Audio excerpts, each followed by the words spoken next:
Alright, this video is about my Frankenstein rifle I got here. I'm going to try doing this behind the camera, and if it works I'll post it. If it doesn't, it doesn't. So this is my $800 Bushmaster. This is the Xm-15 Patrolman's carbine, and I stripped it.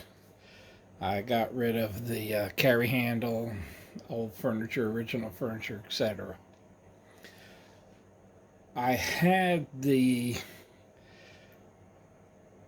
LPVO on there, and then I decided to fool around with that front stock. So this is what I did. Now I had the opportunity to buy the couple extra tools and get rid of the front post sight. I watched enough videos and knew how to do it, but ultimately I decided I didn't want to do it. So what I'm going to show you is what I've got invested in it as it stands.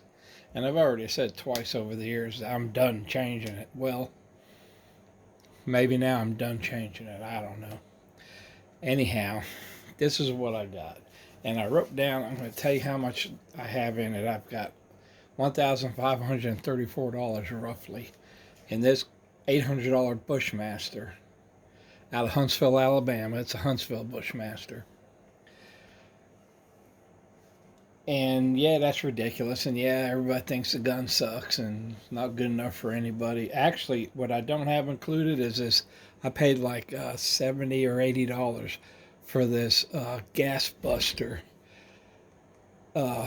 charging handle. I forgot about that. I did that pretty quick in this gun's origins. Oh, and I didn't include sights. Yeah, okay, you had the price of the sights. They're Chinesium sights, you know, so they probably cost less than 20 bucks. But anyhow, I'll start from the beginning, because this is where it's a little strange. What I did, after I installed the UTG drop-in, I went ahead, and that cost, that's like a $90 rail right here. I went ahead and bought the GunTech. The GunTech sleeve, it's just a fake suppressor type deal, but it adds depth. It adds some bulk to the barrel coming out. So, and it's got it's basically the same as a birdcage.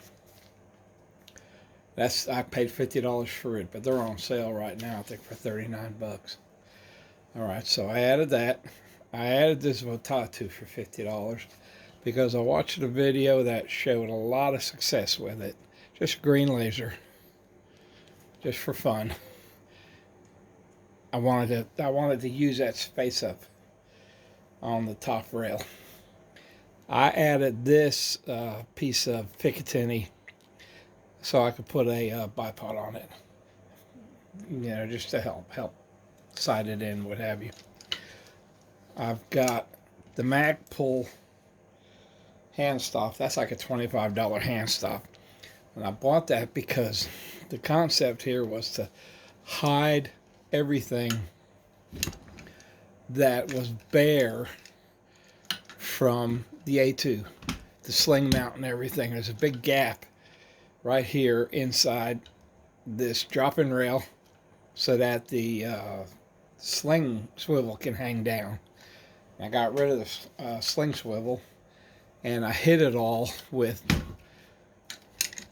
the Magpul's piece. I had to rig it a little bit because of the gap in the rail. So I have a regular screw in there. That's Magpul, and I put a regular screw in there to hold it, and it holds it well. I forget exactly how I did it. It's been a while. But anyhow, so that's what I did to hide the big gap inside the rail. I also, on the front end, added this, where is it? It's a Monstrum. It's Arc Saber is what it's called. And it's okay. I mean, wasn't cheap. 86 bucks. It's got 2 settings, and I think it's strobes. I'm not even sure. But you got the momentary and then you have the constant. And instead of cycling through to cut it off, you just cut it on and hit the momentary. It shuts down. So that's good. I've got some cable management. I think this little piece right here came with, did it come with the flashlight? It might have came with the flashlight. I think this little piece of cable management came with a flashlight. It's very hard. The battery's on this end, so it's going to be very hard to change the battery or change the light. But the good thing is it's rechargeable. And the only complaint that I've seen about this flashlight is the little door blows open when you use it. So be it. I mean, I'm not worried about that. Not particularly. So let's see. And the mount, I forget. That's a Monstrum mount. It's a flip mount. That's not in my 1500 either. It's a flip mount that lets it come as close as it can to the body. It's pretty close. It's pretty close. Normally it'd be out like right about here. Now with the you happen to add the rail, my Enforce would have sat out about the same, I think. I put the Enforce on my little 9mm carbine. But anyhow, moving along, that little what do you call it? Fixture, quick release fixture came with the rail. So that's where that came from. Okay, so, and then all the Chinesium rail covers, I just did that to keep it clean, so it's not so much this business. I don't know, I just want a tan in there. And I actually had to pay two different prices. I ordered them twice. First time, 11. The second time, I had like a week or two later, I had to pay like $14. So I just got about 24 bucks in all the rail. I might have a couple left. I'm not sure.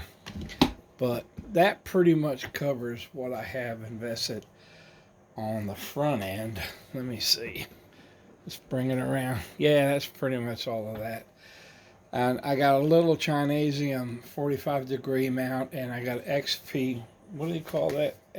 Let me see. I got it written down. Creative XP. These were 40 bucks each. I think now they're a little bit more. I bought two of them. I got 20 bucks invested in this because I complained and they sent me one. So I have that. It's a shake awake, so it's on right now because I'm moving the gun around. This is a Spectrum. This is a Monstrum Spectre, I'm sorry. Monstrum Spectre. And the Spectre, and it's my first, well, it's a lot of my first. First with a pressure pad, first with the laser, first with the LPVO. Now that I paid $193 for. You get it with the mount. You can see I got some Chinesium rail covers. I'm supposed to have one here and there, some Chinesium rail covers. And I should have put one there. For some reason I didn't, because I like to keep them all covered get the tan effect. That's just me. That's just what I like. But anyhow, so moving down, I had to buy the throw lever after the fact. And that was like 16 bucks right there, throw lever. So let's see. I bought this. This is a S2 Delta, and I don't remember that this sells for $48 right now with the hooks. Here I've got quick release. I had to buy the two quick release ends for another 20 bucks. So I kind of had both. Now 25 bucks for two of these right there. So I have both. I can either hook them, and I've changed it around. I used to have a slide over the nut sling mount, which I took off right now. And, that's it. Excuse me, just basic stuff. Now, what I have done, way back when I first got the rifle, I put on that grip. That grip, the furniture, the what's that, CRT, whatever, that locks in place. Furniture is about $85 worth of furniture. So, I mean, there's a lot of money in this gun. I said 1534, and then I forgot I have a few pieces. So maybe almost, 1550 is invested in here. And that doesn't even count what I bought and got rid of. But you know, it is what it is. I'm almost 70 years old. I'm not going to war with this. This is more of a, you know, just more of a, well, it's a toy. It's a toy, but I will defend our property with it. So, you know, that's what I have. It's been a good gun. I don't have a whole lot of rounds through it. I guess I have, I don't know, 500 rounds through it maybe. And it's okay. It fires every time I pull that trigger.